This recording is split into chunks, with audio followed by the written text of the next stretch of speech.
All right, once again, welcome back to Star TV Sport Bantaba. Bente ñu nuyu waat leen rek fii si biir lii di kër gi Star TV ma Sport Bantaba bente rek ñëpp ñu nga xam ne rek ñu ngi koy déglu on Star TV on satellite and also on Facebook and also on radio 96.6 FM. Welcome back to Sport ama Bantaba bente rek ñu nuyuwaat leen bu baax a baax amaat beneen édition si waxtaan ak lii di Manjai ama Sport ama committee tey nag ñoom lañ dalal fii si biir lii di ama kër gi si headlines yi thank you very much ama control room Binta si headlines yi dinañ dem xooli lii di Gambian national ama team bi war a am ñaari international ama friendly match foofu si biir lii di Morocco dinañ play on the 6 ak on the 9 foofu si biir lii di ama Morocco dinañ si gën a indi ay yaatal suñ bàyyee ko foofu tamit dinañ dem xooli ministre bu nga xam ne rek moom lañ dénk wàllum tàggat yaram fii si biir lii di ama kër gi jamono bu nga xam ne rek ne national ama assembly bi ñoom nag war nañ ne na ministre bi nag mu hold GF accountability fii si biir lii di ama réew mi buñ bàyyee ko foofu tamit rek dinañ dem xooli ki nga xam ne rek mooy li nga xam ne mooy football naka la ñoo defee lii di sélection lii di players fii si biir lii di ama réew mi alright bente dinañ xool tamit rek ne kii di ama top agent kii di Sehu mu nga xam ne rek ne ñaari players ami jamono bi promote nañ leen foofu si biir lii di ama Dennis ama ligue bi ñoom ñoo win lii di ama ligue bi promote nañ leen foofu si biir lii di ama Dennis first division bi mu nekk very good ama story very good news pour James Gomez ak kii di Yaya ama Bojang both players nekk former Real di Banjul ama players fii si biir lii di ama réew mi bentey James nekk active national team player Yaya Bojang yet to be called to the senior national ama team loolu nag ak tamit Manjai vidéo su nga xam ne rek ne mooy bàyyee ko foofu si biir lii di Manjai dinañ leen won how to select tamit players loolu dinañ si ñëw insha allah gis nañ pictures yi ñooy circulate on social media gis nañ ko si yeneen naataango yi ñu nga xam ne rek ne circulate nañ ko loolu nekk lu nga xam ne dinañ ko indi fii bente dinañ déglu tamit beneen camp bu nga xam ne ñoom ñoo jóg ne daal Manjai ñoom ñoo ko yelloo committee bu fa nekk right now dañ war a jóg abal leen dinañ déglu interview bu nga xam ne rek ñoom it ama gaaral nañ ko démba bu nga xam ne ñu ngi jëngoo ak lii di ama ñoom ñu nga xam ne ay ñu oo tamit seen bopp ay stakeholders foofu si biir lii di Manjai ñoom it amaana incha allah buñ amee opportunité nañ leen invite fii ñoom it ñu ñëw waxtaan ak askan bi lana waraloon seen dem foofu si biir lii di Manjai park bi bente rek Binta bu dee bu nañu may rek interview bu nga xam ne rek gis nañ beneen parti bi ñoom it lu nga xam ne ren def nañ ko démba foofu si biir pour waxtaan ak li taskati xibaar yi loolu nekk lu nga xam ne dinañ ko indi fii si biir lii di kër bi Kampo ñu bàyyi la nga nuyu tey nag dinañ am Manjai sport committee exclusive fii si biir lii di ama kër ji. waaw jërëjëf mais ñu ne good morning to wonderful viewers ñu ñuy dem another exciting Sport Bantaba fii at Star TV. comme noo ko waxee rek comme tey ñi nga am lot of things to discuss on the table. so ñi nga am ay gars Manjai ku ne tamit ñu fi tamit. plus tamit seen autorité bi Gambia national team baa nga ne play ministre bi tamit honorable Nagasa bu Janjamburi bi mu ne na for sport committee toom na ministre bi accountable GFF so nen discuss su bële so na gars stay tuned rek and never touch the dial so ñu all right thank you very much bente nañ bàyyi suñu guest bi mu nuyoo Babacar mu nuyoo waaye suñ jeexalee si suñu headlines yi rek su boobaa ñu waxtaan ak moom lépp lu nga xam ne rek mu ngi dem si wàllum lii di Manjai jamono bi foofu si biir lii di Manjai Kunda ñu bàyyi la nga nuyu askan bi. waaw jërëjëf Mbaye jërëjëf Kampo maa ngi nuyu Star TV yëpp maa ngi nuyu viewers yi yu nekk di seetaan time bi live maa ngi nuyu audience yi ñu ko ñoo déglu si audio si ak yeneen yi tamit di leen wax ne man la Bubacar Jaiteh di Auditor General of Manjai Sports Associations ñëwale pour leeral xew-xew yu nekk di xew biir Manjai. alright dafa mel ni daal Manjai fan yi daal tàng na de waaw tuuti rek. waaw because démba witness naa fa lu ndaw demoon naa fa pour am fa waaye waxtu meewit moo ko woon waaye incha allah dinañ si jaar dinañ si waxtaanee bu baax a baax xool di way forward because lu gën a important mooy ñu xool di way forward for our sport fii si biir lii di ama réew mi loolu nekk lu nga xam ne dinañ si jaar bu baax a baax bente rek si lu ñëw rek mooy lu nga xam ne rek ne Kampo gis nañ ko mooy senior national team bi dinañ play lii di international ama friendly match waaw dina ñëw si interview boobu si kanam tuuti rek suñ dugalee ama gars yi Manjai incha allah dinañ si ñëw Kampo ñu gis lii di senior national ama team bi nekk team bu nga xam ne rek ne mu ngi war am ñaari international match yu nga xam ne ñu ngi ko war a play foofu si biir lii di Morocco jamono xam ne gis nañu nag ne loolu génne na indi woon na nag xëccoo social media lot of Gambians were calling for lana waral stade bi jox nañu temporal approval waaye mënuñoo play lii di international friendly bi fii si biir lii di ama réew yi ama Gambia ñu gis Gambia war a play test match yóbbu ko foofu si biir lii di Morocco mu nekk lu nga xam ne rek ne dinañ leen indil tamit yaatal lana waral loolu lana tax national team bi di dem foofu si biir lii di ama Morocco loolu nekk lu nga xam ne dinañ leen ko indil fii si biir lii di ama Star TV ama sport ama Bantaba Kampo good ne am nañ lii di test match ñaari game mu nekk lu nga xam ne rek nee naa hope ne coach bi dina si bàyyi xel bu baax a baax dina si indi yeneen players yu nga xam ne gisul leen woon mu test leen because already am nga sa players yu nga xam ne ñoom nga yaakaar ñoom nga foog ne saa yoo war a play war nañu mun a ñëw am na ñu nga xam ne gisaguloo leen and I think ne this is very important time pour nga indi players yooyu pour test leen si test match pour mun a xam lan lañ mun a joxe soo leen dugalee si biir real situation because gis nañ ñu mel ni ñoom Jibril Sila ooyoon nañ leen waaye unfortunately mënuñu leen a use waaye xëj na mun ngaa use gars yi si test match noo jàngatee test match bu nga xam ne rek gis nañ ne organise nañ ko foofu si biir lii di ama Morocco on the 6 ak lii di on the 9 on the 6 nag mu war a fall into Tobaski di waaw su fekkee ne noonu la ro demee but lii kay is a very good welcoming because of since bu coach bi start di coach Gambia bi mooy first time muy am test game because yéen président Brexit daf lay ñëw comme du ne mën a play but mun na may président Brexit na play ama ñi di Equatorial Guinea very good team because Equatorial Guinea ñu ngi qualified back to the Africa Cup of Nations gisoon nañ leen foofu si Cameroon gis nañ leen foofu si biir lii di ama Ivory Coast beneen team bi is Uganda waaw good team is Africa recently Uganda ñoo génnoon suñu under 17 bi I think exactly so loolu mu laa wax ne comme lii test game si baax na pour mu mun a ëpp yeneen place comme na ko waxee yeneen place am ne gisut leen day mun a ñëw mu mun a seet test leen mun a blend leen ak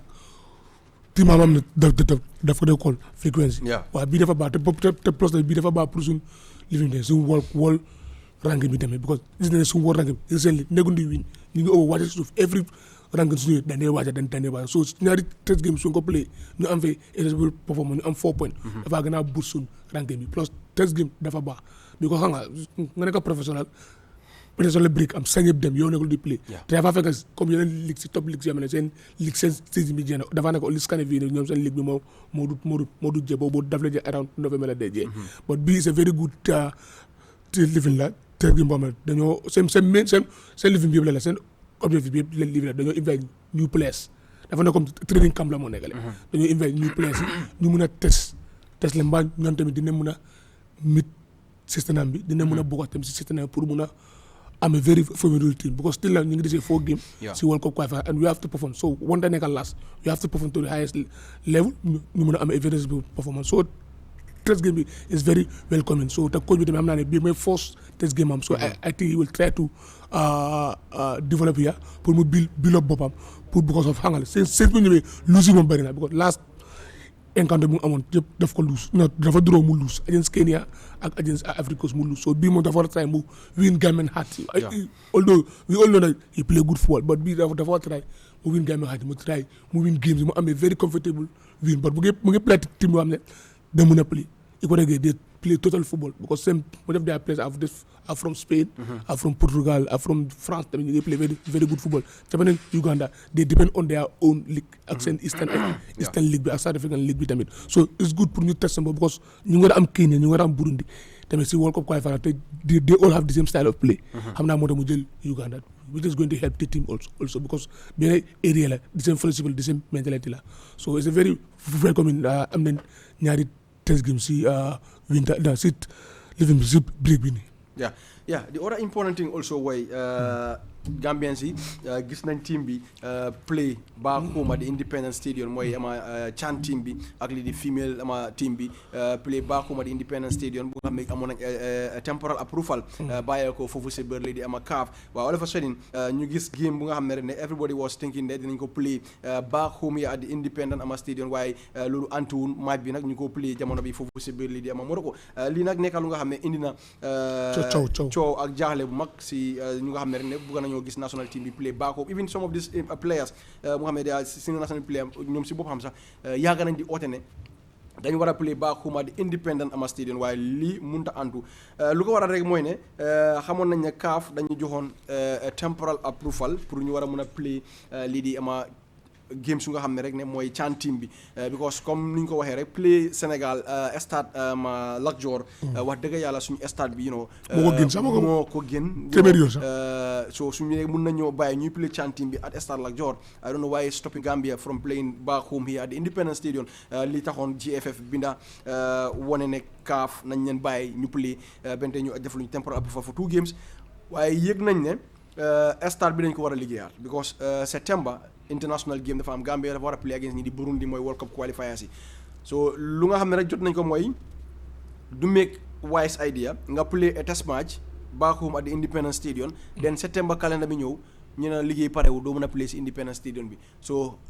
jot nañ xibaar ne try woon nañ ministry bi pour ñu jaax leen gars yi play test match bi andi foofu waaye dañ ne dañ bëgg a rénover di Independence Stadium bi already bagage yi ñëw na mu ngi si stade bi seen machine yëpp ñëw nañ contractors yi ñëw nañ ñu nga xam ne ñoo war a suufiwaat lii di pitch bi because CAF lu ñu wax mooy pitch bi rek mooy problème bi everything is okay pitch bi mooy problème bi so foog nañ ne June suñu starté liggéey bi June balaa September dinañ pare si pitch bi ñu am approval from CAF ñu play to me it make more sound idea dan ñu allow leen ñu play on the 6 ak on the 9 ñu war a start liggéey bi mu delay so foog naa ne léegi seen loxo lañ koo bàyyi bu delayatee du am benn excuse bu nga xam ne dina bàyyi ko si senior national team bi. waaw man def leen ay ma jëbee stade ni ministre yi génnee ko man dama ànd ak gars yi because xam nga ne CAF dañuy jot temporal approval pour suñu CHAN team bi ak female under 20 pour FIFA World Cup qualifier round loo xam ne man support naa ko but right now xam nga was temporal lépp parce que ñaari game si la jox so ñu nga am an important game boo xam ne moo gën a important bii test game rek la test game su la nee doo ko play syndicat sa bene suñu néeg dañuy am test game si du nga play syndicat da nga ko play outside waaw loolu rek peut-être bon ñu jagal suñu fiil bi ñu mën a am because of temporal la jox so fine juste ne fa ñaari game si sa bene game si baax na te gars yi complet so léegi nañ try ñu develop dog ñax bi gën a improve pitch bi because last time see toogo na fi mu ne bu gars yi ñëw ba nga inspect kooku lu nga mu ne kooku information bu nga ko jox ak bu ñëwee fii dafa différent so loolu bokk na si xam ne mu ne na pitch bi baax na so dañ war a improve but ne mu ne play still law si pitch bi loolu moo tax gars yi approve la ñu temporal use for two games yi I believe suñu doonee liggéey bi in June balaa ñëw September I believe they will do all their works control pour ñu play September ba ko fil bi baax na because soo xoolee physique day play yenn side fils yooyu suñu fils moo ko gën ko ñu war na ko mu ne game bu gars play against fii daal Tunisia sax suñu biir Tunis suñu pitch bi moo ko gën definitely so bii moom fans yi bu nga ko jëlee as comme di wax les fail non dem bëgg a am di best su nga amee li best ñu mun koo enjoy but right now nga jógee play lii te baaxamat fa mu relax fa mu nokki yaa fa jógee play local CHAN team di fa lay nga play fa livin fii muy honnête bi di play bi dem nga ñëwaat di play di ñaari test game tamit foofu mais loolu dafa yaaw nu nga ko bëggee mel demee noonu so the best thing like nem patient like contrat yi ñëw diggal fi fil bi so ñu mën a am very smooth feel boo xam ne mën a play flow September everybody will come all out and some of the national team play seen boobu sax bëgg nañ play home because to spend the Tobaski and all with their family xam nga loolu mooy di best because sa beneen faf soo nekkee even outside and they bëgg Tobaski pour nga spend ko ak sa family so dara daawul loolu soo nekkee patient like I believe the ministry and the stadium management they did the right thing man I support the idea so li just test game la but qualifier round moom su ñëwee comme World Cup I believe nañ play home. Alright, thank you very much Kampo bente suñu bàyyee ko foofu noonu rek si kanam tuuti dañ dugal tamit kii di Kasim mu nga xam ne dinañu jox updates on ama basketball fii si biir lii di ama réew mi mu nga xam ne rek ne Kasim moom moo si gën a am xam-xam fii si biir lii di ama kër gi ñu dem xooli another important story bu nga xam ne rek ne gis nañ sport ministre bi dañ ko ooj pour mu hold accountability pour ñi di Gambia football ama federation lu nga xam ne rek xewoon na ñu nga xam ne ñoom lañ dénka mooy lii di National Assembly select ama committee for on youth and sport ñoom ñoo gaaral kaddu bi gaaral ko si kaw lii di ministre bi nga xam ne moom lañ dénk wàllum tàggat yaram ak ndaw yi fii si biir lii di réew yi Gambia jamono bu nga xam ne rek ne gis nañ lu nga xam ne rek ne National Assembly bu Janjanbureh kii di Omar Jammeh moom nag wax na lii di ministre bi ne jamono bi war naa xool bu baax a baax lu nga xam ne rek ne moo nekk di xew foofu si biir lii di ama Gambia ama football ama fédération moom nag wane na ne am na lu bëri lu nga xam ne mu ngi xew jamono bi te ministre bi war na koo mun a surtout bu baax xoolaat ko bu baax a baax mu ne for exemple mu ne Gambia Football Federation mooy ñi di GFF ñoom nag ñu ngi dem against their law si wàllum lii di ama congress AGM regularity si region si jamono bi loolu nag nekkal lu nga xam ne indi na ko foofu si biir lii di ama assemblée bi ben tey moom mi di ministre Bakary Badji moom nag nekkoon na ku nga xam ne tontu na leen wane leen ne ñoom xam nañ ne Gambia Football Federation is a private institution waaye nag ne taxut ñoom dinañ def lépp lu nga xam ne loolu la ñu war a def su fekkee ne am nañ complaints yu nga xam ne mu ngi bàyyeekoo si stakeholders yi wala petitions ñoom nag ne jaaral ko through di National Sport Council comme ñoom dinañ adresse ama lu mel noonu moom mi di Bakary loolu nag la gaaraloon foofu si biir lii di ama néegi National Assembly bi ñu nga xam ne ñoom lañ dënk wàllum lii di ama ndaw yi ak tàggat yaram foofu si biir lii di Assembly bi Kampo lii nekk lu nga xam ne rek ne wante ministre bi nag wax na asoona Assembly bi ne mu ne lii di ama sport tribunal bi léegi mu am su boobaa lu bëri lu nga xam ne moo doon lëndëm dina leer si wàllum lii di sport du football kese waaye all sectors of sport. Mbaye jërëjëf xam naa ne National Sport Select Committee bu Janjang Buri waa am na mu ngi represent Janjang Buri xëy na his little knowledge of football xëy na amu understanding bu baax yee because ministre bi tontu nag lu nga ko tontu ministre bi loolu la ko war a tontu we all know that JFF is a private entity. Government have right to ask JFF am na si beneen point mu ne Sénégal ñu ngi engage seen football fédération bi ñu ngi mën a suspend ñu ne ngay yooyu fine boo dafa différent Gambie because Sénégal seen fédération bi seen government dañ jël lot of millions to Augustin Senghor Augustin Senghor te dafa am team yoo xam ne def nañ jox xaalis pour gagner Union Spécifique national team bi so ñooñu ñoo jël seen xaalis bi misuse ko government have right to arrest those people ak la seen xaalis loolu bokk na even président yi Guédiawaye président yi Guédiawaye bi seen former bari na ñoo xam ne ndax government amuñu right pour wax JFF ne xaalis buy bàyyi am na rek FIFA non lan ak lan waaw non government tamit am na doole pour wax FIFA ne xaalis bu ñu dee yónnee fii dañu gisuñu anything lu nga xam ne moom waaw loolu la xam nga mën a xam na ne FIFA du dee deal with government waaw bi ko def la wane waaye nag fédération bi mënuñoo wax ne duñ jël ak government because government moo responsible national team loolu moom ñoom ñaar 17 bi rek government ñoo finance everything kenn mën na ko football fédération nga ne doo wax ak government soo wet doo wax ak government loolu da nga sonal sa booba definitely because anything national because you need your support of your government mun a sa dépense bi mun a wàññeeku moom mun laa support boo da ngaa jàpp ne FIFA subvention bi ak yooyu lu tax FIFA dundee bëgg a government interfere si seen mbir because seen sarali ak seen lu lekk seen xale te ñoom tamit every 6 months dañ dee seen audit yi waaye recently naka la gars yi seen ñu ngi Africa tigs ngay change because recently gis nañ yeneen dëkk yoo xam ne am nañ sport of tribunal ñu ngi oo seen FF présidence yi di leen yóbbu si anti corruption di leen laaj xaalis yi fan ngeen ko jaar fu mu dugg ak génn waaw loolu moom dong na kon sport tribunal loolu war naa am loolu nekk au lieu JFF sa football because nawetaan zone yi sa bëri na ba da nga tebe ku ñëw as nawetaan président moo am mu jënd moo doon 1 million 2 million gars yi léegi xaalis bi yëpp mu génn fa ñu ne waaw sport mata dong du police loolu yëpp dafa war a am ba maa la comme société comme JFF comme ni ko ministre bi lifi stakeholders yi ñoo am right pour pétition comme last time lu gay loolu la wax loolu la war a wax bu bay fos la dinañ xool waaw ok let's take an example here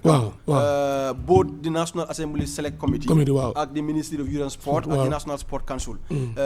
man bu ma gisee lii riit naa ko waaye I was not even impressed with this because sama gis-gis mooy ñoom ñaar yëpp defuñu seen liggéey lu tax ma ne defuñu seen liggéey mooy GFF élection xewoon na fi Sadibou Kamaso fogoon na ne am na irrégularité yu nga xam ne xewoon na si élection bi bi nee na pétition yóbbu ko si National Assembly Select Sport bi responduñ bi nee na Ministre of Youth and Sport responduñ bi nee na National Sport Council responduñ so ñoom ñaari ñooñu yëpp kenn mënut a wax dara si lu nga xam ne man lu ma dégg because su fekkoon ne respond nañ because only CAF ñoo respond Sadibou Kamaso ñoom respond nañ ko wala leen loolu dem leen ngeen régler ko ak seen football fédération so at least lu mu bon su fekkee ñoom ñu ngi wax ministre bi dafa war a put accountability si ñoom seen boppa bu ñu leen bindoon pétition war nañoo xool pétition ok Sadibou ak noonu lañ nañ sa pétition bi dinañ si liggéey dinañ si xool waaye yow ak ne lu ñu loo ko waxuloo nit ki receive naa ko waxuloo nit ki ne dinaa si sentu tey nga ñëw ne ministre bi ne tey nga ñëw nga ne ministre bi ne demal nga sentu gis nga dañam buree living boobu naka sa sport living naka sa seen ci caaman da nga gis nga kooku am na team bu support ñu pour ñu naka regional FA président malaawul lu si nekk si biir de so JFF tamit am nañ seen candidat comme seen other side so moo xam ne xëy na kanit niitaan bi yéen na gis nga ne ñu ngi ko found play mbaa xam na ne du win som bi laa de waaw mu change moo tax mu si dat bok ministre bi lu nga ko tontu noonu la ko war a tontoo comme exemple Kaba af ko dee wax mu ne club si suñu bindee 90% du club ñu ne bëggun gaay moom du fa toog du xaar sax mu dem National Sport Council sax loolu club si yeah because ñoo la métti tata team CF are all happy. Yes, I happy because last time la moo fi génne kii naka sa team am bi naka sa fas naa team bi Kébé si FIFA World Cup yow loolu kumbul la team si ñoo bi ne don't have confidence in this federation because of ñu ngi suspend Gambia for 8 cheating ñu ban football for all yaa ngi for 3 years so bu ngay yóbbalu si FIFA ngeen leen seen stakeholders ñoo wane they don't have the trust ak national sport council they have to dissolve Kébé let executive guys nomination committee tambula guys alaji sila mu live in nekk nomination committee for 1 month for 1 year tambula Kaba ñu taxaw moo Buba Boja from Brikama Kaba am 30 kii am 25 so loolu la club si moom jëpp te plus national select committee Jeff is answered to them national sports select committee fii la fekkee football because national select committee act of parliament in 2000 lañ ko living in 2000 lañ ko essayé pour mu nekk ci biir house bi in sport so through the national sport council ñoom am affairs pour waa GFF plus the back lu ko is simple they will investigate comme su gars yi joxee xaalis GFF misuse seen xaalis government am na right pour laajee GFF suñu xaalis fu la dugg fa la dugg but this GFF they are very smart léeg-léeg moom ministre yi dañ dee àndaa seen délégation national sport dañ dee àndaa délégation moom àndaa naga te seen own xaalis bi ñoo ko dee ici ñoo dee spend xaalis bi ñu ko defee gars yi file yëpp yóbbu seen receipt yóbbu ko si government bi comme lii leen spend so loo xam ne is very transparent but ministre bi lu ma ko dañoo essayer sport tradition man I support that bi ko loolu dafa war a am Gambie bi ko da nga tamit nit toog lekk xaalis si jàmbur booy in free loo xam ne booy dara du si jot so man loolu mooy I support the idea but comme kii na non moom mu ngi explain but he don't even understand the rules and regulations between the GFF and the ministry and national sport council and national sport council they're going to even summon the GFF president to come and answer it because do seen mandate. All right thank you very much away from that ñu dem xooli leneen lu nga xam ne rek gis nañ ko démba mooy ama Gambian ama football agent kii di Sehu celebrate li di promotion ama glory bu nga xam ne gis nañ kii di James Gomez ak kii di ama Yaya ama Bojang am nañ ko foofu si biir lii di ama Denmark Sehu nekkan ku nga xam ne rek ne moom moo amee ñaar ndaw yi kii di James national team player Yaya Bojang moom it nekk ndaw lu nga xam ne mu ngi fight foofu si biir lii di Dennis ama super ama liga bi ñoo nekk ñu nga xam ne démb nag ñoom ñoo win lii di champion bi ñu promote leen foofu si biir lii di ama Denmark lii nag mu nekk very good move si kii di ama Sehu Kampo Sehu am ñaari players am former Real di Banjul players kii di James Gomez ak kii di Yaya ama Bojang ñu promote leen jamono bi foofu si biir lii di ama great two young lads absolutely great to them because this is the time we got to play League Gambia they are amazing especially James moom def na time am fii Real Banjul play leen fii def na fi wonders dem na under 20 jógee dem Denmark def fa history dem check mu ñëwaat delluwaat Denmark but Yaya was an amazing player Real Banjul njool ponkal si gannaaw bi steady so xam nga rek yàgg na fa almost 2 seasons moom fa nag mu yoon si youth team bi dem na ama mbit na ak suma benn boy bi sax muy Youssoufat Sagnang sa time Youssoufat di demoon audience dem fa lifi naka sa trials noonu woon after mu dellu si ba na nga la play ba xam ne this na surprise to me bu ko def ko fa yàgga te yàgg na am patient donc from bi under 19 mu ñëw si first team bi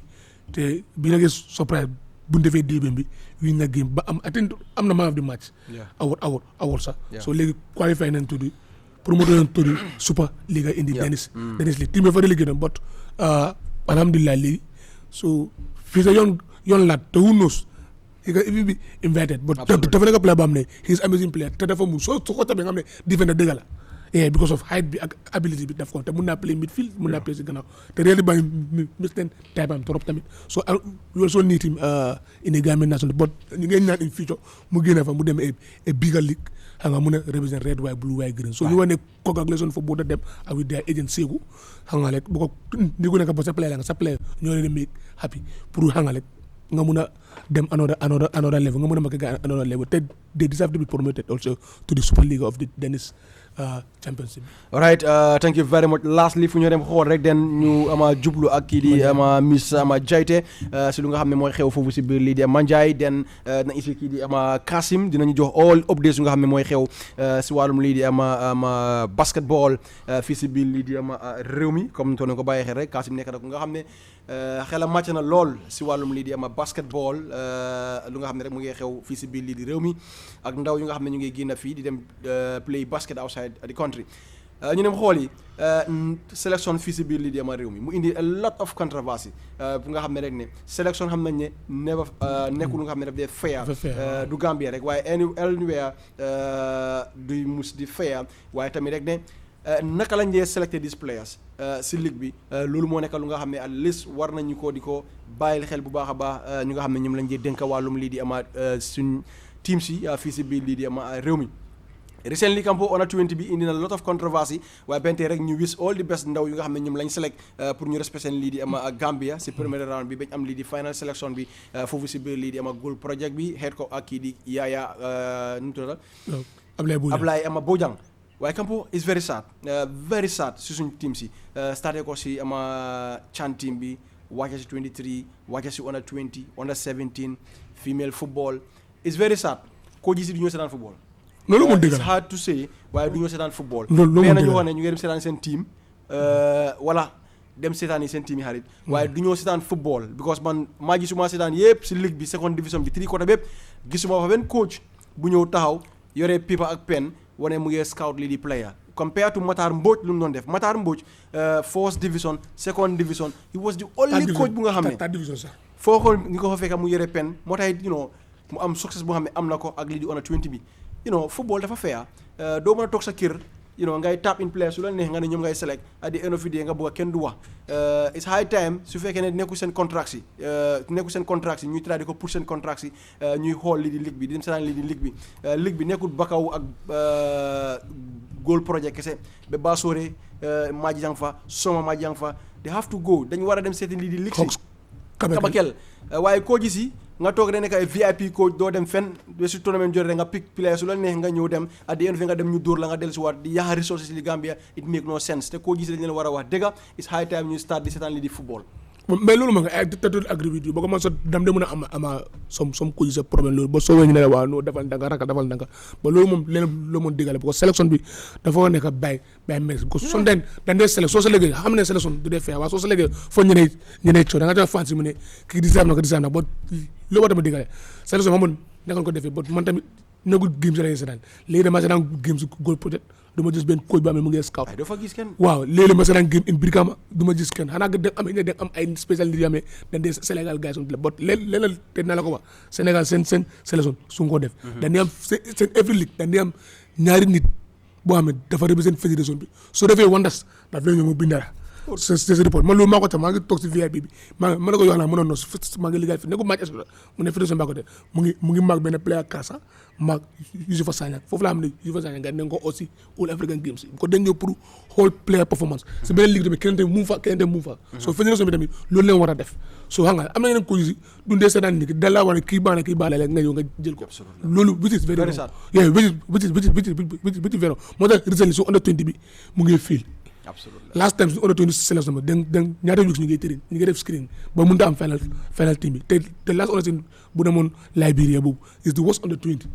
boo xam ne dem na ba sami feneen sa yoon doon nañu la am ne sax ñu dañu may doon ba Under 20 boobu baaxul seen team si yaawu nañ Under 17 bi waaw Under 17 the same thing so sélection bi dégg nga you have to go with merit plus ñu am di xam ne dañ Sénégal waaw Sénégal ba doo toog yow nga gis nga xool benn boy play am lekk nga ne waa kii naa ko jël kenn maa ngi lekk diw sangam baax na jël ko waaye def de yow coach bi yaa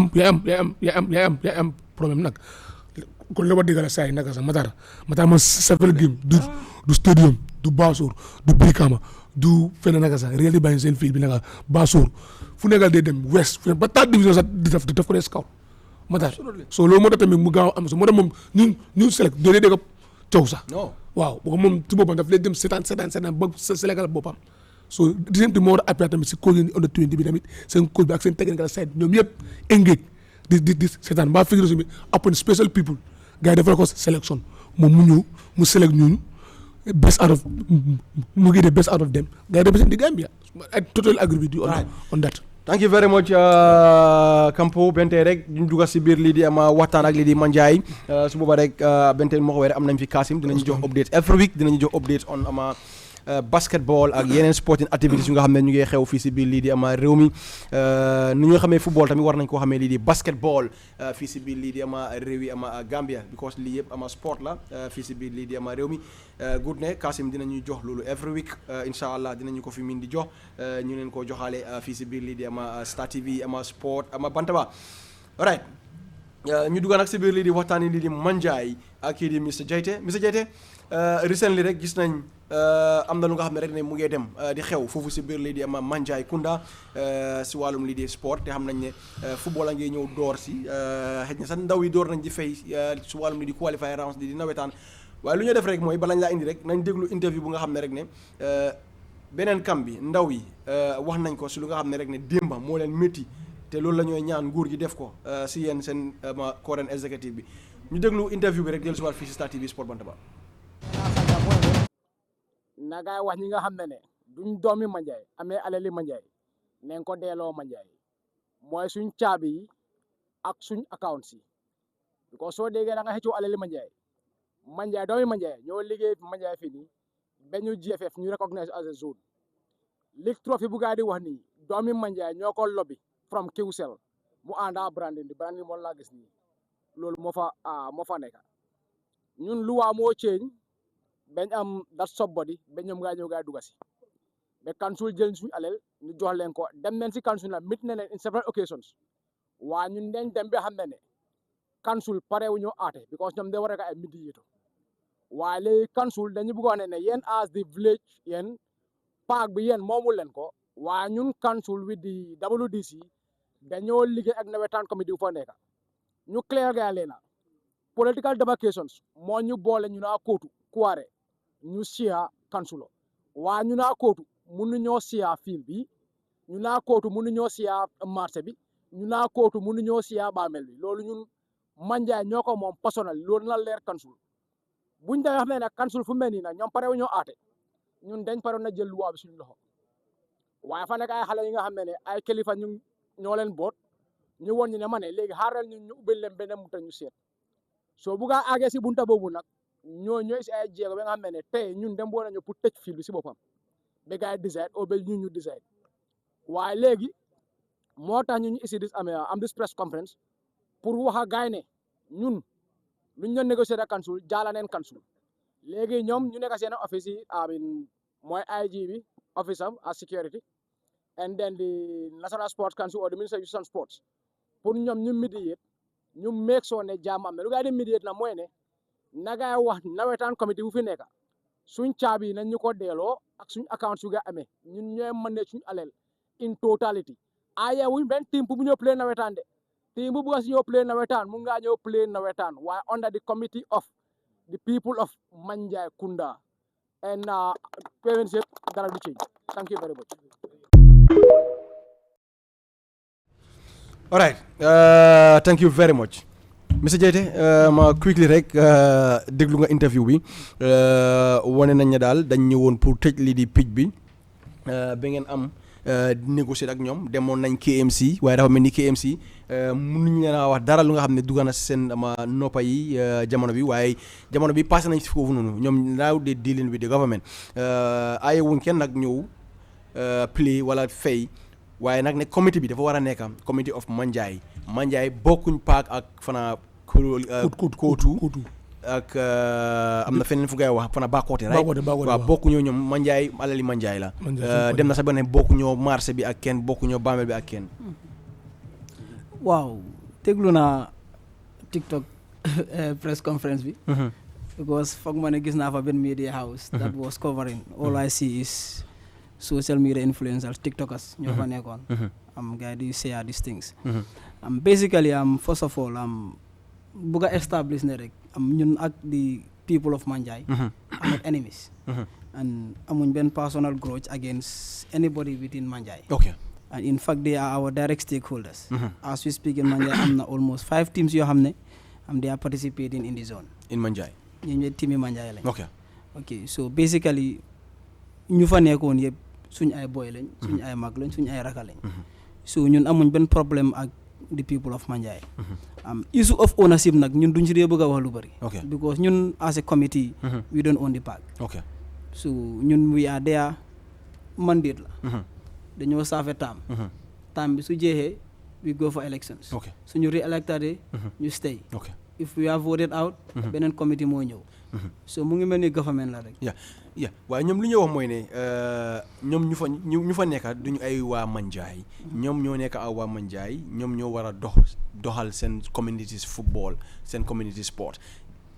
waaw community sport kenn terewul Manjai pour mu doxal community sport Manjai daf day am an annual tournament bu gaay day play ñoomi neen seen kabilo tournament si te dañ ko day play si park bi understand nga dañ day am access play those tournament si park bi so that is community football waaye dañu war a understand ne Manjai Fadago Sports Complex is a zone it doesn't only belong to Manjai so bu mu evolve mu nekk a zone Manjai mënut a am the total authority of controlling so loolu dañ ko war a leeral public spaces belongs to the councils that includes markets garages ak other public spaces kenn du dee claim ownership of that bu leen gën a jege mooy marché bi te every day councils mu ngee collect duty foofu noonu foog naa ne bu fekkee ne it's about taking ownership booboo gën a jege so what is stopping them from taking that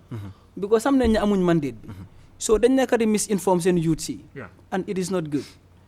this specific person bu nekk di wax on that interview kooku one serves with the committee musoon na faa saaf xam na lu fa nekk xam na procedures naka la faa demee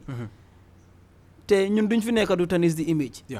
but the unprecedented development bu nekk di happen within our tenure ak bu fa nekkoon te ñoom su ñoo wax paak bi dafa yaaxu paak bi dafa def lii ba you won't serve as a committee member what do you put in place to remedy those situations contrôle mu ngeen ñëw may image si paak bi image si paak bi so basically right now lu nekk di xew si paak bi moo nekk ne paak bi is under rehabilitation dañ nekk di liggéey so those image yu gaa nekk di just are incomplete jobs nekkul job boo xam ne dafa complete exactly so soo bàyyee xel jal boobu noonu baxamala transplanting moo nekk di xew te experts moo nekk di liggéey field bi te duration bi dañ sign contract ak kooku noonu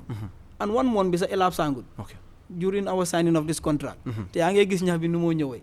and the compactor doesn't even come pour ñëw level field bi so all those things are in the pipeline so ñoom suñ jëlee images yi nii du ko seen si social media bi gaa ñu ne ñu leen nekk di yaaxa it's not gonna work because at the end of the day liggéey bi su paree Manjai is going to have one of the best pitch within the Gambia understand ngeen so loolu moo fa nekk but let us go back to the substance of the discussion moo nekk ownership bi ak ñoom dañoo ñëw pour jël paak series of discussions were made ak ñan ñun the people of Manjai and the council understand ngeen soo bàyyee xel si stage bu ñu nekk moo nekk ni the stage of an MOU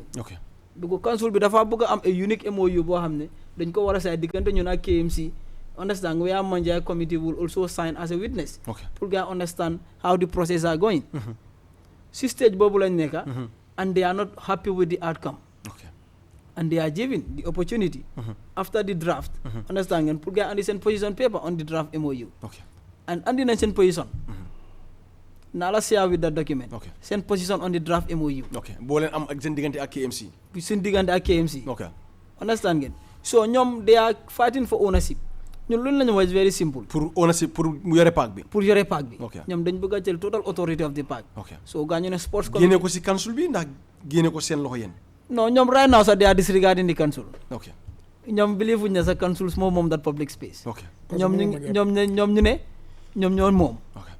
understand ngeen so you know when you are leading a group of people it's very important pour nga wax leen luy reality bi luy dëgga bi ñun ñëpp gis nañ park si fii nii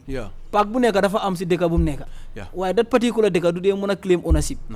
because of park si moom yëpp is under the council exactly so demee Brikama Box Bar is under the council Banjul is under the council exactly KMC park yu fi nekk is under the council so loolu foog exactly so loolu foog ñu establish ko so the fact is moo nekk ne gars yi dafa amee time bu gars yi ñëwoon si park bi ak mbooloo bu rëy comme démba façon mbooloo boo gis bu ko ëppala gars yi ñëwoon foofu noonu fekk état division J moo nekk di xew gars interrupt field bi I think mënoon ngeen a gis those videos on TikTok tamit gars interrupt stop match boobu noonu tëj fu nekk gars ex everywhere déema boo ñëwoon sax soo bàyyeen xel di nga gis ay red pens yoo xam ne ñu ngi ko ex loolu all evidence yoo xam ne di ñoo ko def waaye ñun man dee boo maa ngi si field bi gars fekk nañ ma fa ak suñ force vice bi gars ñu ne dañ ñëw pour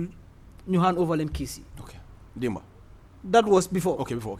gaa bu ñu waxee loolu noonu ñu ne leen ñu hand over leen keys yi gaa ñu ne waaw ñu ne leen déedéet duñ la mun a hand over keys because yéen joxuloo ñu keys balaa ngaa mun a laajte dara si nit nga mun a koo jox dara.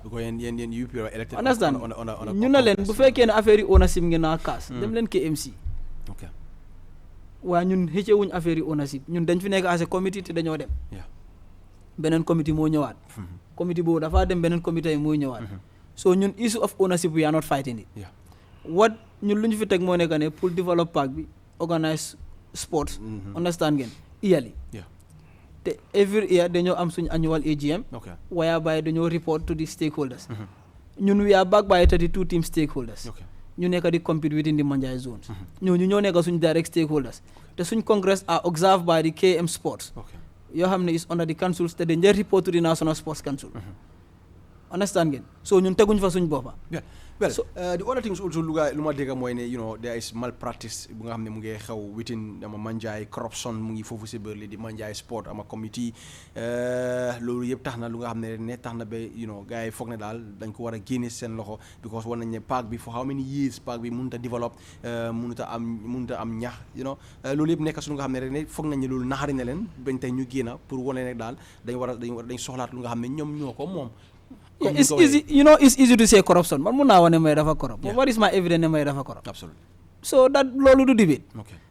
They can say as much as they corrupt, but let them bring the tangible evidence to prove that the Manjai Sports Committee is corrupt. Okay. There is no evidence. It's baseless. And in fact, I can tell you, we are the most transparent committee. Boy Musagis. We are open to discussions. Okay.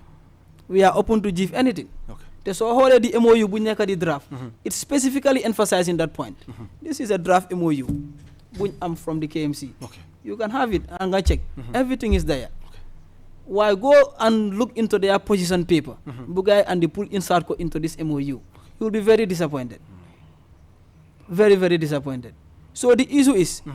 they need to understand Degabidafa Amlua. Okay. And this country is governed by laws. So let them not be sentimental and emotional in doing issues. Yeah. We are open to discussions and any meeting we new or in KMC then them. Then they participate. Amul ben meeting bo xamne ñun demuñ. But the disregard is not from us, it's from them. Ñun ñoo nekk di disregard anything that is happening. And then you want to stop lolu nonu. And the pity thing is, I feel sorry for the young people yoo xam ne ñoo fa nekk te understand nuñ issues rek dañ leen a jël rek andi leen ci park bi involved in a problem boo xam ne xamuñ boppa bee génn bi. They need to be honest to themselves and tell the truth to the people. Very, very important. Because the issue is ñoo xam nañ ne park boobu noonu mënuñ koo moom Manjai as a community mënuñ koo moom loolu dañ ko wala leeral mu leer council si ñoom moom park si suñ bëggee ne ñoom dañ moom park si let them bring their documents to prove ne ñoo ko moom but you cannot claim ne maa moom kër bi amuloo title deed dem fight ko ak council so believe ne yaa moom kër da nga war a andi sa title deed absolutely let them bring it suñ ko andi woon man sax maa doon volontaire ne wane ne ma ne ñu ñoo moom lii yoon may naa leen man bàyyi naa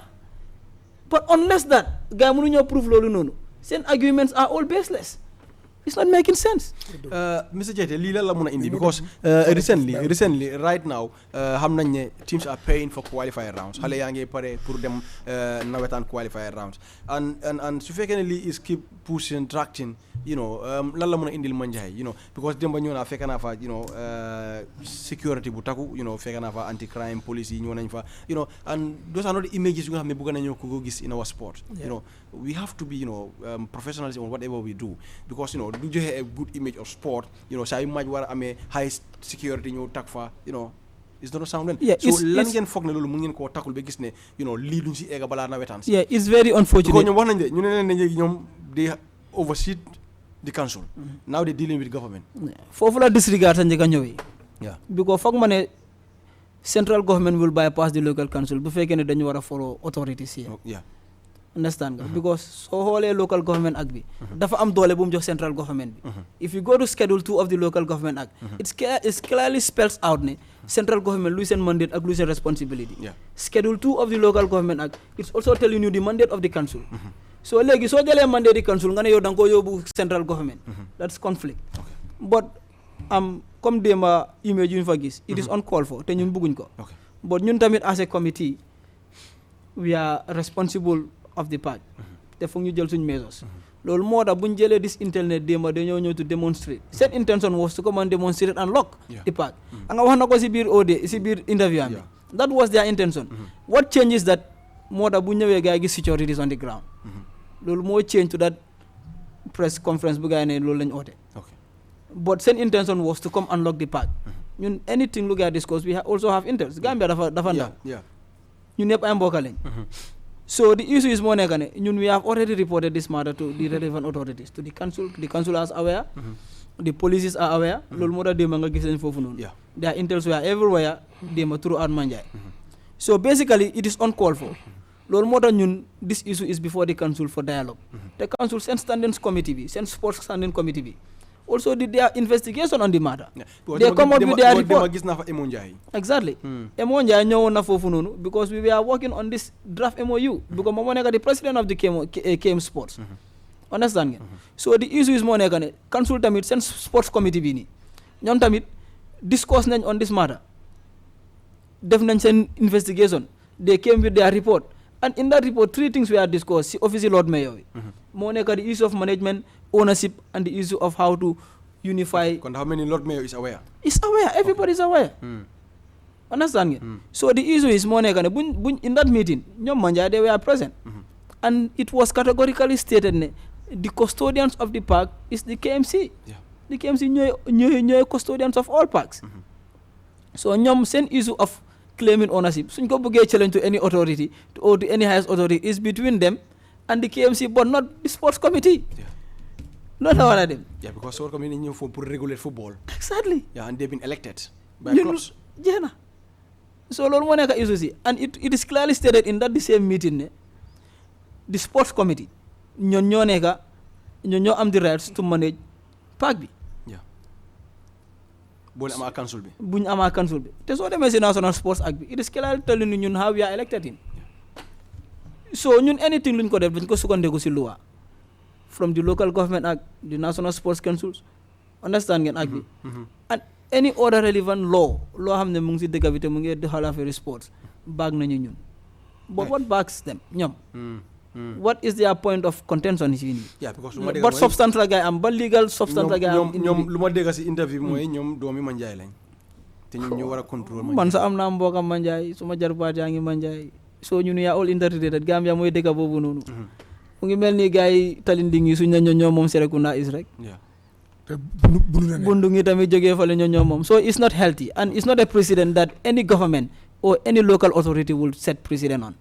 because if you give it a Manjai try then gars yi bundu ngi dañoo jóg ne ñun dem so it's a non-starter na nga understand it's a non-starter any wise government du ko def ñoom they are just a community remember ñun we have a 32 team stakeholder bu fekkee ne even on political lens la what is more wiser so buñ ko yóbbu si fi politics it's not worth it te ñoom time bi ni leen boobu noonu la gay jël and I know that the government of the Gambia are very wise very competent not to follow that trajectory te xam naa ne the minister bu gaa nekk di involved in their discussions is very wise not to follow into their trap. So do you think ne ñoom ñu ngi engage minister? Well, I cannot speculate. That is for them to answer. All right. Good. Kampo. waaw bala maa ñëwaat si monsieur Jaiteh. man daal lu ma si bëgg a at rek ñu yëpp Gambien leen ñu yëpp waa Serekunda leen. booy bi wax ni suma school mate la woon bi di Bakoteh school. ba ñu dem Bakoteh annexe. xam nga mu nekk I don't know muslim nekk something la waaye suma booy la dañ dee mën a toog waxtaan ne but leneen laa bëgg a wax rek na ngay dialogue comme na ko Jaiteh ba fii because area boobu ñu yëpp a ko bokk. Manjai ñoom ni mënut a play nawetaan foofu. For guy need the support of Kololi, for guy need the support of Kotu, for guy need the support of Bakoteh, for guy need the support of Sanjaba. Mooy Sanjaba Sule Joy non Sanjaba Toubane. Because da nga dem comédie bi Kotu la nekk. Fii bi ko Kotu am na seen fii waaye nga dem area bu de Kotu yeneen waa Kotu area mën nañu fii bi ñoo ko moom. Because fii bi woon Fada Gof moom la ko joxoon. Loolu xam nga temps boobu ñëpp dafa doon play ay nawetaan xam nga dafa play ay temps boobu fii bi fence ko après gaañoo fence ko gaañoo jagar mu nekk Fada Gos sport complexe mu rafet ba gën a rafet daan Serekunda West musu da bëggoon woon ne Manjai am own living am sax own zone because Serekunda West la bokka because of West area seen team bi bari foofu la gars yi living so moo tax gars yi joo leen that living because seen facility baax na gars yi recommend leen nekk zone because team si dañoo Serekunda West qualifier roon dafa bari te ñu dem bëgg a play West moo tax gars yi xaaj ko moo tax léegi nga am yeneen team si am ne ay Jatintong seen under 15 yi ay ñoom Ajax seen bu ko Ajax mu ngi fii mu ngi Manjai nga dem tamit ay London Boys tamit am ne Manjai fii am nañ tamit fii tamit naka sa West tamit so loolu la nga tamit erreur boobu ñëpp a ko bokka so nag dialogue ñi team si yàlla li fi yàlla team si yàlla elect team bi ñu am rek pour génne leen parce que nga bëgg ñëpp def force nga bëgg wax ne Manjai waa Manjai ñoo ko moom base bi wax non ñëpp dañu bëgg yaa ul Gambia yaa ul KMC fii Serekunda is exemple baa ngi nii fii bi tali ni moomu ko te ko fa ka président waa tali ni na mooy càmm bunu fii lu bunu la nekk boot bi bunu ne boot bi tali te tamit day play foofu da ngaa jógee ba non nag Blue Star fu ñu jógee Blue Star wi li nga fu nekk xanaa nekkul West Coast ñoom team Rayro yëpp fa la gars yi xanaa nekkul team Neema la West Coast ñoom fal ko fu nekk ak beneen side bi Abu Kole beneen side bi Neema la ñëpp li ngay play ñoom place bi la ñëpp Serekunda is place bi li nga yëpp foofu gars yi qualifié turu Serekunda Fajikunda yëpp noonu la gars yi qualifié so da ngay dialogue ñu yëpp bee brosé su ko bëggee def ina odowe ñi dem ñoo ina odowe dafa ale baa ko dem mu ngi sax ma suma gars yi ma ne ñu ngay complet mboyo fil bi te mboyo fil bi xam nga ne baa ko la nekka ba da nga ko jox Serekunda Central Sport Commission baa ko la still la ñu ngay fayit loolu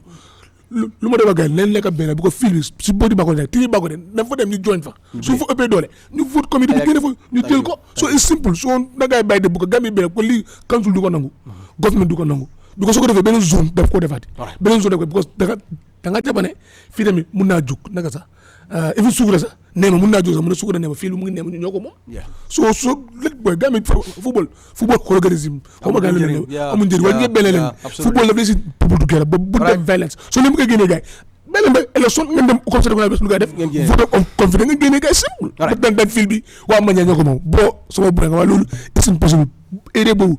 area Bakoteh Kolo ñëpp a ko bokk ak boo leen ko dégg ak KMC ñëpp a bokk ak Manjai ñëpp man ma ko Manjai fii la ko du fii la ko thank you Kampo thank you very much Kampo dinañ indi kii di ma short commercial break rek then Kasim Oscar dina duga waaye still will have Mr Jaiteh because am na question suñ ko bëgg a laajaat regarding do the field ñu def short commercial break rek indi Kasim Oscar mu jox ñu more on update on ama basket waaye bentee rek dinañ am kii di ama Mr Jaiteh dinañu jox more regards luy xew foofu si biir li di Manjai ama pitch bi short commercial break we'll be back here at Star TV Sport Bantaba.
Alright, once again welcome back to Star TV Sport Bantaba ñu dellusiwaat rek fii si biir lii di ama kër gi bente rek ama Cerno Badji well said honorable Ousmane Seydi Kane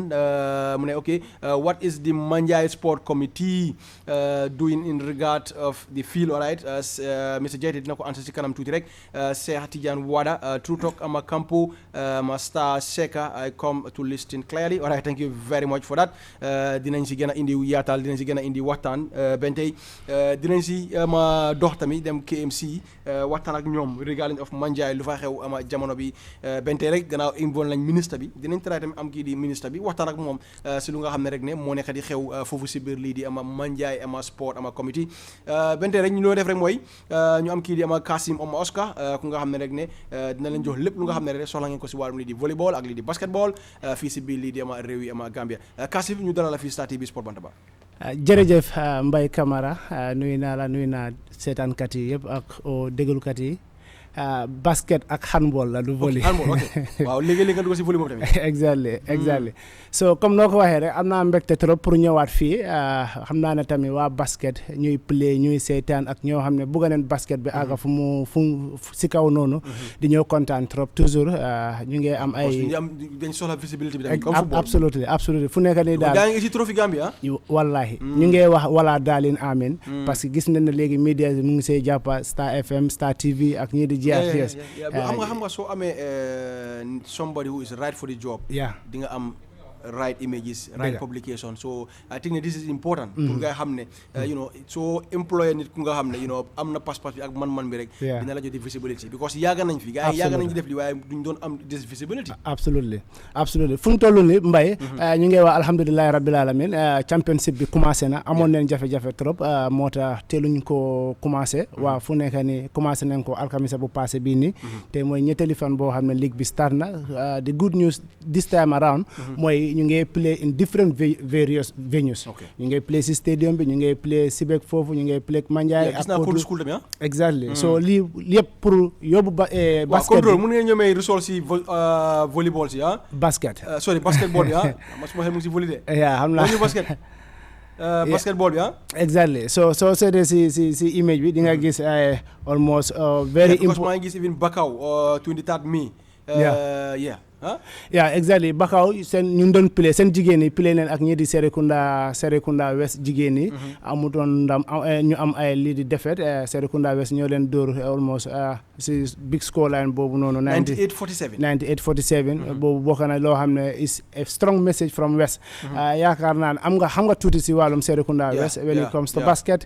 bokk nañ si dominant team si but like it was very good game seen diggante demba si Independence Stadium bi Serekunda is si division 2 bi 3 competition lañu am this season maa ngi gis division 1 division 2 boobu si góor yi la dañu am si jigéen yi so moo tax ñu ngi wax ngàcce ngaraama si division 1 moo nekk first division right first division for sure gis nañ tamit demba Banjul United ak ñi di Let It Fly play neen foofu say YMCA ñi di Let It Fly ñoo am win seen diggante ak ñi di Banjul United Banjul United last season ñu doon play si second division bi 63-11 ñu am 63 boobu si division 2 bi la boobu si division 2 bi la Manjai Genius la xam naa Mr Jaiteh ak gaayame di ñëw try ñu def support bu bari si wàllu Manjai seen senior team bi last season demoon nañ ba si knockout final bi Manjai so bii seen junior team bi la xam naa ñu bari ay beginners leen ñu bees leen si affaire si but like basket may ko time tuuti rek Manjai tam ñu ngi try si basket absolutely seen senior side bi last year demoon nañ knockout finals su nekku doon ay match ñoom Serekunda West they could have been champions ñooy dooroon Serekunda West moom wax dëgg yàlla champion lañ absolutely so si jigéen yi tamit gis neen team yi jigéen yi mooy si team in blue ñoom tamit am neen ñi highlights of second division bi am neen ndam seen diggante ak ñi di Bakaw United so dara lot of games scoreboard bi rek mu ngi wone ne the players ñun doon yaaga xaar li opportunities like this so fu nekk ni ñu ngay jaajëfal tamit almost some of our referees also as well because season bi start amoon nañ capacity training building for some of the Gambian basketball referees because soo seetee game bi mu tense mu dem peacefully rek is because of the referee their fairness in the game and also professionalism in the game so ñu ngay jaajëfal suñu referees gars yi am nañ equipment si because you know ndaw bi tamit ndax am nañ equipment bi am nañ support su nga xam ne moom la gars soxla for sure equipment si bariwuñ waa tuuti ñu fa because moo tax this year ñu ngi am nañ equipment si moo tax ñu ngi play lot of basketball games in different venues because dañu war a am ay lot of electronic scoreboard boo xamee boobu mooy jël the points of the game and also da nga il faut nga am table tennis because basketball match I can say bokk na lot of am na dafa bokk si lot of officials di nga am table tennis si code bi rek di nga am almost 3 or 4 referees yow da ngay gis ne so lii pour nga organise lot of games in different venues daf dee jafe trop but sant yàlla this year for sure am na lot of referees si wàllum si jigéen ñi ak also si góor yi ñëpp ñu ngi ko officiate si second division bi ak lii di first division bi as well and also si women's league bi yëpp male ak female la both first and second si góor yi am nañ division 1 ak division 2 boobu góor yi kese la so si jigéen ñi am nañ division 1 boo xam ne almost 5 team ñoo register YMCA Let It Fly YMCA Kotu Blue Ninjas Serekunda East Serekunda West ak ñi di Sibek. Okay. Yeah, ñoo register si school si this year in the competitions. Waaw naka la mel Kassim ak yow region si because it's very important. Ndax region si dañ di mën a ñëw play because war na nekk rek alali Brikama sorry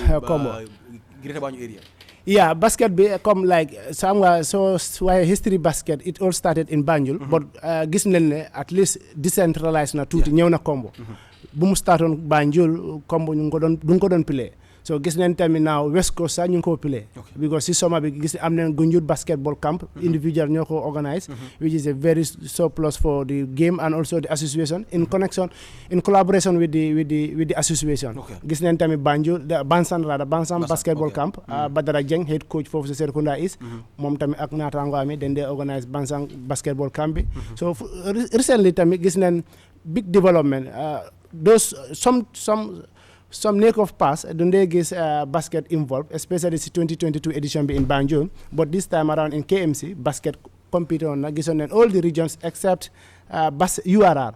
All the regions among them basketball teams, Góor ak Jigéen. Gis nañ it was very interesting. Ñu bari sax ñu ma doon wane Oscar man basketball laa gën a enjoy this previous neck of than any other sports because of the talent they saw in it. Some of the female players are even grade 7 or grade 8 students. More like we are catching them at the right age, at the grassroots level. So it's going bit by bit. Comme nu ko de waxee rek in solidarity of Gambian basket we remain 2 steps tey ëllëg ñu am 4 steps xeebuñ ko. We are young in administration and also young in everything. So moo tax we need that support, we need that publicity te ñu ngi wax media bi thank you so much for always answering to basketball events. balaa ñoo dem si Mr Jaiteh rek recently gis nañ travel nga ak gars yi ñuy génn naka nga jàngatee Gambia seen suñ génnee outside. Discipline is 100%. Gis naa ne most of these players are very disciplined. Da nga dee gis determination bi in them. Bu trip bi ñëwee in Bissau xam nga ñeneen di ñëw ne du su nekkutee plane man du ma dem. But we travel by bus. ñëpp xam nañ ne soo started journey bi from Senegal to Bissau is very far. yoon bi baaxut. So with all that moo laa wane comme like buga bu gaay am just to represent to be part of those legends or people yoo xam ne representing Gambia outside in name of basket and also ñëw nañ as gold medalist winners. That was the Amical Capital 2024.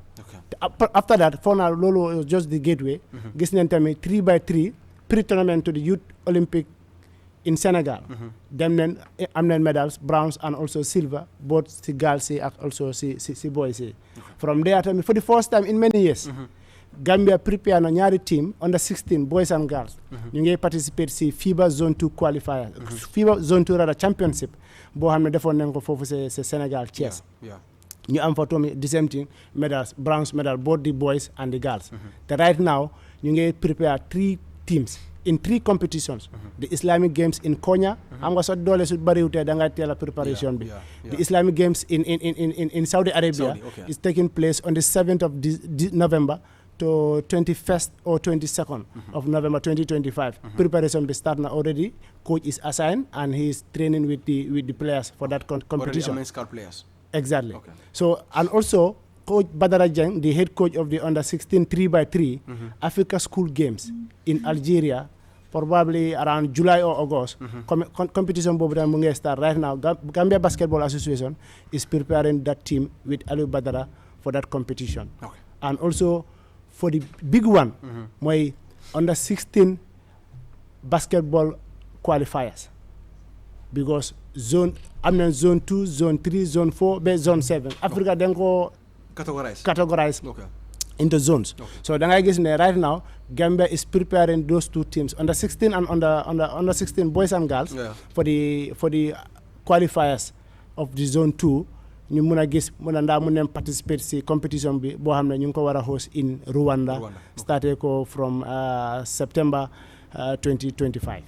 So this is right now lii lañ mun a wax si wàllum wàllum Gambian basket. All right, thank you very much Kassim Bente rek xam naa ne some minutes des rek ñu engager kii di Mr Jaiteh then dinañ wrap up ak kii di Kassim dinañ joxaat more updates on basket next week ak results yi tamit rek di ngeen mën a am results yi tamit on ama pencum Sénégambia ama frequent programme bu ñëw every day fii si biir lii di kër gi Kasim dina leen min di jox updates on all happening si basket fii si biir lii di ama kër gi monsieur Jaiteh am na ko nga xam ne sax laajte na lan mooy di ama regard of the field because image yu gaa yi gisoon nekk na image yu nga xam ne soo ko gisee for the first time doo mën a xam lan moo nekk di xew waaye I think ne man démb dem naa fa taxaw naa si perimeter fence bi balaa gars yi du ñëwoon naa fa pour xool lan mooy xew si parc bi waaye I was little bit satisfied lu xam ne gis naa ko because Manjai Buba ak Manjai tey ak lu mu bon there is changing mu ngi happen si ama pitch bi because Buba loo dee gis dara Manjai loolu gisee mooy suuf kese nga doon gis so tey boo demee ba gis ay Bahama yuy green so I think ne mu ngi progress te mu ngi happen te ay with patient wala nawetaan bi di door lii dina change foo leen toolu si mbiri ama pitch bi right now. jërëjëf loolu naa si sa war a tontu bu baax am pitch bi right now comme nuñ ko xamee rek just some 2 weeks back ñu ngi sànni amali ku ko gis first time rek da ngaa foog ne moom place sànni kaay mbalit la understand la nga Gambia bi plastics is crazy so basically like we signed a contract some 2 weeks back with Ousmane Diallo ko am ne moom moo nekk di defal stade bi seen grass bi so we have a contract with him and he's currently doing a very wonderful job foofu noonu so stage bu nekk ni right now image bu gaa nekk di gis ni si transplanting lañ nekk so do nekk the best of the pictures pour ñoo am as of now but the work is definitely going very fine waaw lan la waral gis jal yi sànni fi jal bi ba sànni so soo bàyyi xel li jali lifin la Bahama yu gare wala ñu transplant la understand nga so because dafa am species yoo xam ne foog gaa fil ko Bahama because dead sands yaa fa nekk so foog gaa génnee dead sand yooyu noonu gaa ñu transplant fa yeneen Bahama pour mu mun a grow understand nga so Bahama bi su jógee ba mu jóg tuuti so dañoo andi ak compacto boo xam ne dina level field bi yëpp di length and breadth of the pitch so compacto bi su ko level ba pare dañ koo sooti da ngay pour compact ko pour field bi yëpp level waaye foog nga may Bahama bi mu jóg tuuti so loolu moo tax right now ñu ngi koo wota soo bàyyi xel sprinkler yaa ngee sànni so we are buying another 4 new sprinklers pour ñu am ndox yu bari si field bi pour da ngaa gis ne fil bi gën a tooy ndax ndox tamit because seen picc yëpp seen problème ñaaka ndox la so ñun we are very lucky because jëndal nañ ñu pumping machine boo xam ne cost nañu almost 200,000 so boobu install nañ ko en last month so ndox moom du nekk problème mun nañoo supply Manjai yëpp ndox sax léegi so meaning ne even after lii doole amaat problème yi non amuñ problème yi ndox right now because Gambia problème mooy nawetaan bi things dina look good waaye after nawetaan everything is there. So and so xoolee suñ pipe suñ nekk di you install si pipe bi it is 63 pipe la du 1 inch pipe du inch and quarter so 63 heavy pipes yi lañ install yëpp that also cost us more than 200,000 of installation buñ fa def so definitely the committee is definitely putting a huge resources si pitch bi this year pour ñu am a very good smooth nawetaan because last year suñ problem maybe was the pitch so this year we don't want to blame anybody suñ fail si pitch bi rek we need to blame ourselves so that is why we are doing everything possible pour make sure ñu am a very good pitch this year and definitely we are going and the work is going and we are very happy with the progress of the work so to the fans let them be rest assured that this year Manjai will definitely have a very good playing ground ndax xale yuy play qualifier rounds fii la ñuy play qualifier no qualifier round play wuñ ko fi so we are also doing another strategic work outside with other fields outside qualifier round si ground normal grounds yi lañ ko play so we are at least saying we are at least looking naka la ñoo amee like 4 or 5 pitch outside yoo xam ne mun nañoo am ak ay collaboration pour gars allow ñu play suñ qualifier rounds in those local venues tam léegi tamit xale yi dañ dee wane du dee fair gars yi fay loolu ay $10,000 yi yóbbu leen si sandy pitch boo xam ne benn match toog nga paying $10,000. Yeah, but it is how the situation is. Definitely, I cannot call it is not fair because ñu ñëpp si suuf si lañ bi leen dooree play. Yeah. So that is very normal. Xam nga léegi ndaw yi gis nañ ñax baa ngi fa fii nañ ne fee nga sa $10,000 war ngaa mun a dem play si ñax bi. waaw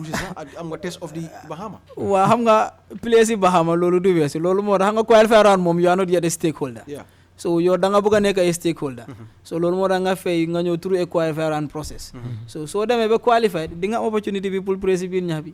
loolu du problème because right now si liggéey lañ nekk so mënuñoo spend all the money tamit si pitch bi tamit at the same time ñu war a ñëw play qualifier round si kawam fekk ñax bi jàpput comme nu mu war a jàppee so nu mel ni after 2 weeks time dañoo nekk di roose rek for more than a month duñ fa use because transplanting bi pour mu jàpp so loolu after that compacto bi ñoo daw si kaw ñax bi mu level pax yi fu ñu nekk everything understand ngeen dañu ñëw siwaat ko fertilizer understand nga almost 7 bags of fertilizer leen jënda yoo xam ne dañ ko war a siiw si biir foofu da nga gis ne ñu amaat ko beneen 2 weeks boo xam ne dañ ko roose ñax yu jóg den ñu ngi amee suñ machine boo xam ne dina ko ñoo dog mu level then by that time ñun tam mun nañoo seen pictures yi inside the social media wanal ne the pack is very much good so it is just propaganda la and it doesn't worth it man to me it doesn't make a lot of sense to me what is more important moo nekk ne we doing a very good job absolutely and the committee is definitely doing and remember these are voluntary jobs we are not paid for this man tey pass bu ma fay fii nii ma ñëw essence bu ma taal suma moto yi ma ñëw Manjai committee joxuñ ma ko absolutely but I'm here trying to give the people the best of the narrative su lu nekk di happen understand lu nekk di waaye léegi ma laaj la balaa mbay Kassim tam xëy na su am na tuuti lu mu wax si mbiri Manjai bi ko xëy na dina ko gis on social media luy xew fan ngeen toll because ndax xale yi dinañ ñëw fay fii yu xam ne ñu lañ leen wax because ñi ñu ngi traité gars yi of you know non ndax xale yi door nañ di fay ndax benn tey fay bi is open ñun in fact dañoo sant di gërëm suñ stakeholders yi because student bi bu ñëwee ba tey they stood by us gis ne this fight is not only about the sports committee but it's about ñoom mu ngi mel ni community bi stakeholders yi lañ nekk di and they stood by us te gis nañ seen taxawaay te ñu ngi gërëm gaa si loolu and the teams yoo xam ne dem ñoo nekk di ñëw di fay they are paying almost the process is going fine. Thank you. The only thing that is disturbing is the people that are coming to try to insert conflict within. But at committee level with our stakeholders with everything the progress is going very smoothly. All right, Kassim. Man moom lu ma bëgg a yokk foofu or maybe wax si wàllu Manjai Sports Committee is xam naa gars yi dañoo wax I am biased but like focus leen si basket a bit like other sports committee I am not saying nekku leen di ko def de but like improve leen ko like am ngeen one of the best basketball courts there foo naa si gannaaw lifin bi foofu noonu most xam nga foofu purpose but léegi ñi ngay gis artist so they gonna living than basket but revenue seen former coach bi Aliou maybe léegi moo Aliou Diop moom léegi tukki na like some of the posts rim bi dafa am ay jafe-jafe tuuti waaw soo leen mënee renovate foofu noonu or like focus si basket a bit definitely I believe some of the youth or stakeholders will have a confidence in the current committee and you people basically just to elaborate on that point the basketball committee bi bu fa nekk am nañ guy with series of engagement and I think especially even last year we supported them. We supported them heavily and then they communicate that guy and even right now you know we work on how to best see naka la ñoo mën a amee a very cohesive communication understand suñu diggante ñoom because they are a young team basically code bi mu ngi fa everything is there but few things to mobilize themselves to compete is always difficult for them. So they are at an infant stage, but hamna you know rest assured ne dan ñun lolu suñu fight la. Because we wanted to empower them, we wanted to support them, we want to see them excel. Man every day man si bag bi, so ma dem si bag bi si basketball bi la nga dem. Ma dey set sen training. So basically you know committee bi mom they are very much willing to better organize themselves and gis na you know liggéey bi gëna mëna yomba ci ñun tamit and because like why I'm saying this because like almost 2 or 3 players from the national players who have participated and representing Gambia outside are from there. One of them is Jamba Kante. Jamba Kante one of the best players mo xamne baye ko na fofu say Manjai. So ya nga gis ne so len defare facilities bi rek and also the support like get increase ko definitely I believe they will be able to catch up or maybe challenge other big teams because each committee mom when it comes to basket I always give them 100%. Bakau maybe second, Bakau will come second because in recent award night because they allocate them some other stuffs there. But along the way Manjai also will try to adopt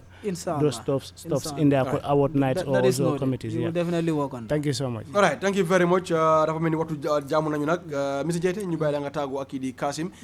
dinañ put more communication luy xew fofu ci biir li di Manjai because it's a concern for all of us because we want to see very stable Manjai because right now xale yaangi ñew si nawetaan ci you know talk ñu waxtaan dialogue family you know being in Manjai being in Brikama fo munti nekk rek we are all one family and football have to unite us but football cannot divide us definitely so jërëjëf Mbay Camara si invitation bi kontaan naa torop di jaajëfal listeners yi tamit ak viewers yi yëpp di leen wax ne jërë ngeen jëf si seen time boo leen bàyyi di déglu programme bi and tamit you know di jaajëfal stakeholders yi and the committee members yi yëpp from the president to the last member maa ngi nuyu ku nekk sa tur ak sa santa di leen wax ne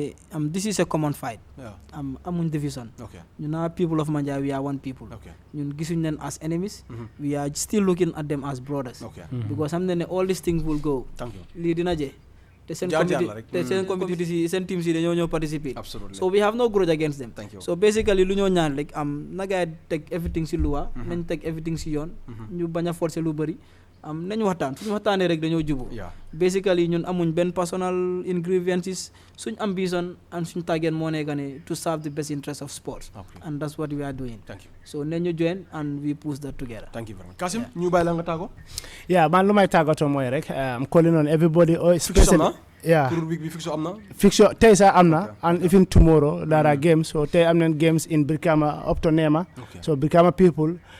dañ leen noppaleku this year pour ngeen travel di ñëw seetaan some games in Kombo mun ngeen dem Brikama Nema ngeen seetaan and even also Salaji also foofu tamit am na game bu fa nekka ak beneen bi dafay play fii si Independence Stadium bi so 3 or 4 various venues so la ñu toppee tamit si basket 220 da ngeen am ay more informations about Gambian basket and the league standing fixtures and results as well. All right. Thank you very much, Kasim. Thank you very much, Mr. Jaiteh. Thank you very much, kii di ama Ibrahima Kampo Jatta. ñu jox leen dox daje nag dinañ fi dellu si waat next week inshallah waaye pour wane rek dinañ keep much ay foofu si biir lii di Manjai Kunda lu nga xam ne moo fa nekk di xew comme ma ko waxee dinañ dem fi KMC waxtaan ak ñoom dinañ also try pour involve le ministre laaj ko lu nga xam ne rek ne moo nekk di xew foofu si biir lii di Manjai kon nag ñu jox leen dox daje ba next week inshallah keep on sporting.